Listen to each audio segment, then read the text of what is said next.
क्या कहेंगे? देखो आज थोड़ा सा और विशेष देख लेते हैं। पाषाण काल, पाषाण काल, या इसी को हम प्रागैतिहासिक काल के अंतर्गत इसको रखते हैं। क्या है? प्रागैतिहासिक काल, प्रागैतिहासिक काल या पाषाण काल। प्रागैतिहासिक काल कहा जाता है कि मानवों ने उस समय, हमने इससे पहले मानवों की उत्पत्ति की चर्चा की है कि किस प्रकार से मानव की उत्पत्ति हुई और कैसे कैसे मानवों ने धीरे धीरे करके विकास किया। कैसे पहले आपको घुटने बल चलता था और धीरे धीरे खड़ा होता गया और आदि मानव होमो सेपियंस का विकास हुआ। तो पाषाण काल तक आते आते मानव 2 पैरों पर चलना शुरू कर दिया था और सोचना विचारना शुरू कर दिया था। इस समय तक मानव जंगली जरूर था, मानव जंगली जरूर था, लेकिन बानर के श्रेणी में से थोड़ा सा आगे बढ़ चुका था। तो कहेंगे कि पाषाण काल का मतलब होता है कि सभ्यता की उस काल या इतिहास की उस काल जब मानव का जीवन पत्थरों पर निर्भर करता था। लोग पत्थरों के औजार बनाकर अपना जीवन यापन करते थे। शिकार करनी हो तो पत्थरों की कुल्हाड़ी बनाकर शिकार करते थे। लोग जंगलों में जीवन यापन करते थे, कच्चे मांस खाते थे। ये सभी जो इतिहास की जो श्रेणियां है वो किस में आता है? तो पाषाण काल में आता है या प्रागैतिहासिक काल में आता है। देखो कि मानवों ने जिस प्रकार के पदार्थों का उपयोग किया, मानवों ने जिस प्रकार की वस्तुओं का उपयोग किया, उस वस्तुओं के उपयोग के आधार पर पाषाण काल को 3 भागों में बांटा गया है। ये 3 भाग कौन कौन सा है? तो आपको सबसे पहले कहेंगे पूरा पाषाण काल, पूरा पाषाण काल। दूसरा मध्य पाषाण काल और तीसरा नवपाषाण काल। नवपाषाण काल यानी आपको पत्थरों के औजार, जिस प्रकार के पत्थरों का औजार का उपयोग करते थे, उनकी औजारों को देखकर, उनके लोगों के एक्टिविटी को देखकर पाषाण काल को 3 काल खंडों में बांटा गया है। एक को कहेंगे पूरा पाषाण काल, मध्य पाषाण काल और नवपाषाण काल।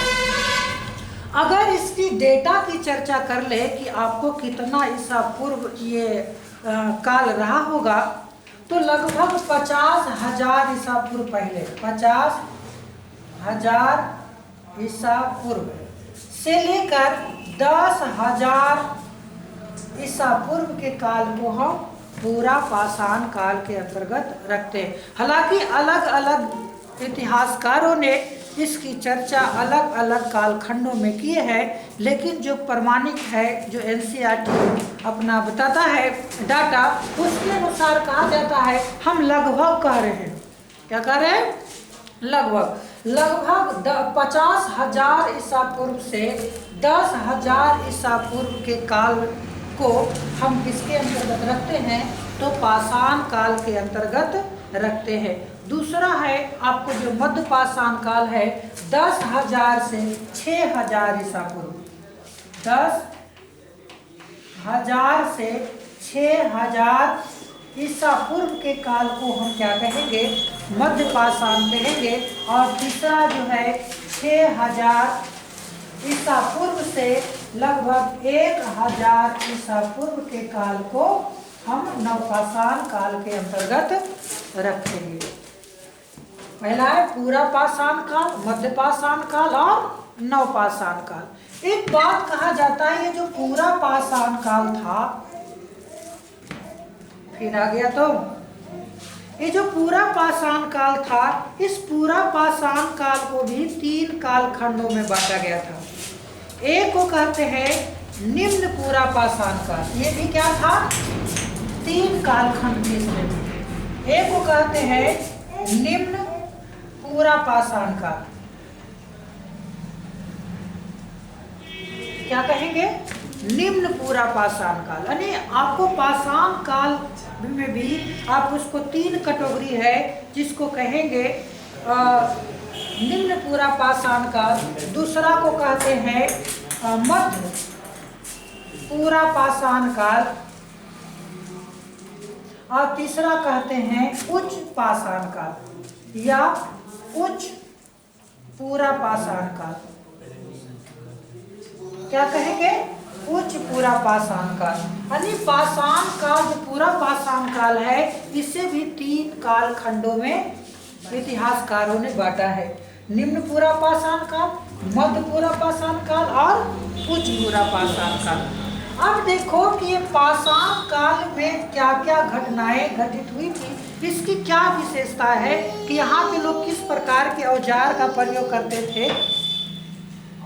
तो कहेंगे कि पाषाण काल में जो पूरा पाषाण काल के जो लोग थे, उनका जीवन संपूर्ण रूप से पत्थरों पर आधारित था, पत्थरों पर आधारित था। पत्थरों की गुफाओं में रहते थे, पत्थरों के औजार का उपयोग करते थे। इसकी सबसे बड़ी विशेषता है, पाषाण काल की सबसे बड़ी विशेषता है कि इसमें आग का आविष्कार हुआ, आग का आविष्कार हुआ। क्या कहेंगे, आग का आविष्कार किस काल में हुआ, तो कहेंगे पूरा पाषाण काल में हुआ। लेकिन आग का तो आविष्कार हो गया, लेकिन ये लोग आग का उपयोग करना नहीं जानते थे, आग का उपयोग करना नहीं जानते थे। ये लोग जो है कि मूल रूप से शिकारी थे, मूल रूप से शिकारी थे। ये अपना भोजन का उत्पादन नहीं करते थे, बल्कि भोजन संग्रह करते थे, जंगलों में जाते थे, जंगलों में जाकर शिकार करते थे और जीव जंतुओं को मारकर कच्चे खा जाते थे। अब देखो कि चलो ध्यान देना है, हम क्या कर रहे थे कि आपको जो लड़का जो आपको ये हड़प्पा वासी थे, पूरा पाषाण काल के जो लोग थे, उनका जीवन मूल रूप से क्या थे, शिकारी थे और मूल रूप से ये कच्चे मांस खाते थे। मांस भी खाते थे, क्या चीज, कच्चे मांस खाते थे, क्योंकि इनको आग का उपयोग करना नहीं जानते थे। आग का आविष्कार हो गया था, तो कहेंगे कैसे ये लोग पका के मांस खाने लगे, तो उन लोगों को दिमाग में कैसे परिवर्तन आया होगा। तो देखा गया कि जब जंगलों में आग लग गया तो बहुत सारे जीव जंतु मर गए, और जब कुछ दिन के बाद ये लोग गए तो उसको मांस देखा कि यहाँ पर से तो मांस है, उसको खाए तो उनको कुछ अच्छा लगा, उसके बनिस्बत उसको स्वाद अच्छा लगा।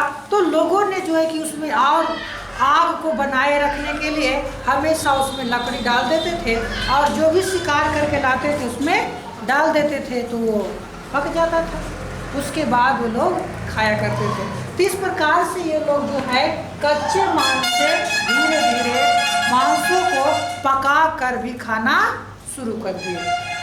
कहाँ के लोग, पाषाण काल के लोग।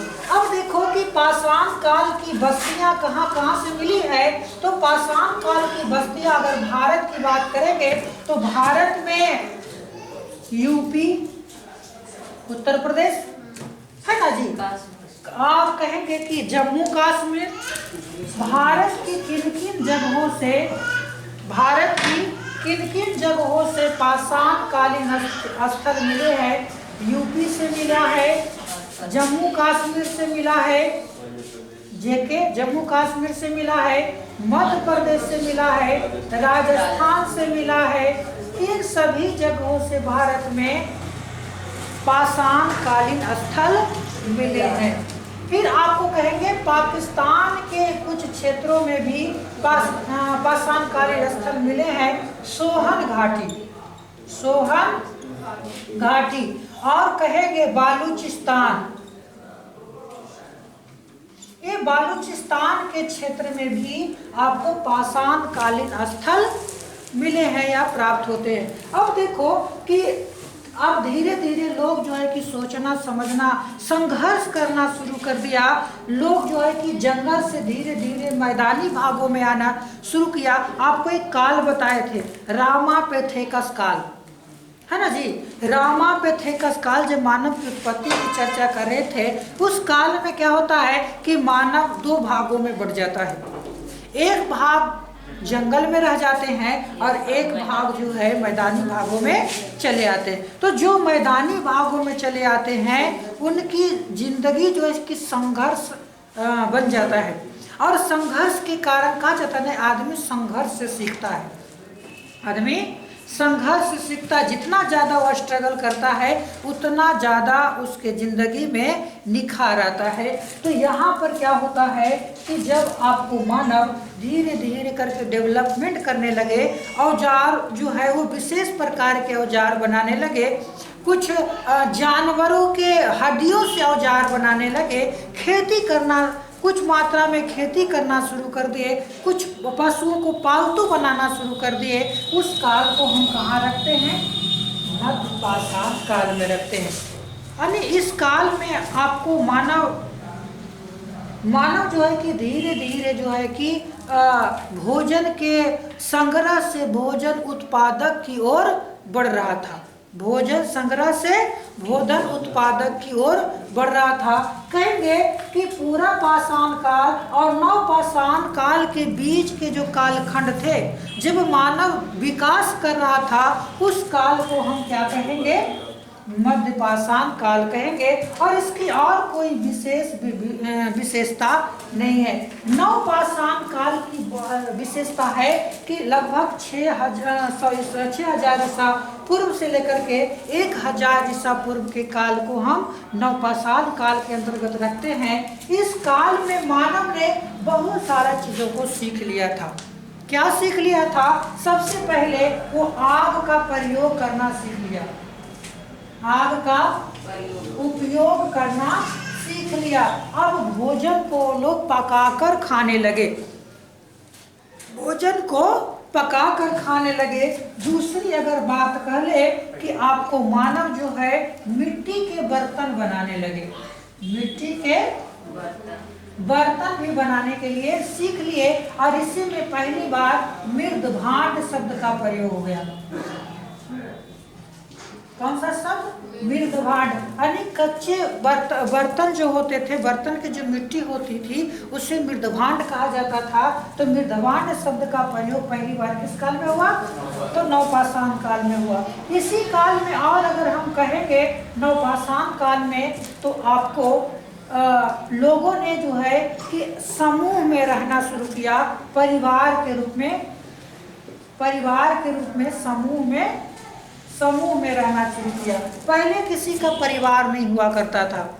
नवपाषाण काल जब आपको लोग मैदानी भाग में आ गए, तो मैदानी भाग में मिलकर काम करना होता था और एक जगह रहना होता था। चूँकि लोगों ने जो है शिकार तो करते थे, लेकिन उसके साथ साथ ये लोग क्या करते थे?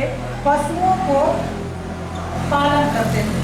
तो पशुओं के लिए चारा की आवश्यकता होती थी। तो जहाँ जहाँ घास होते थे वहीं पर तो टिकेंगे।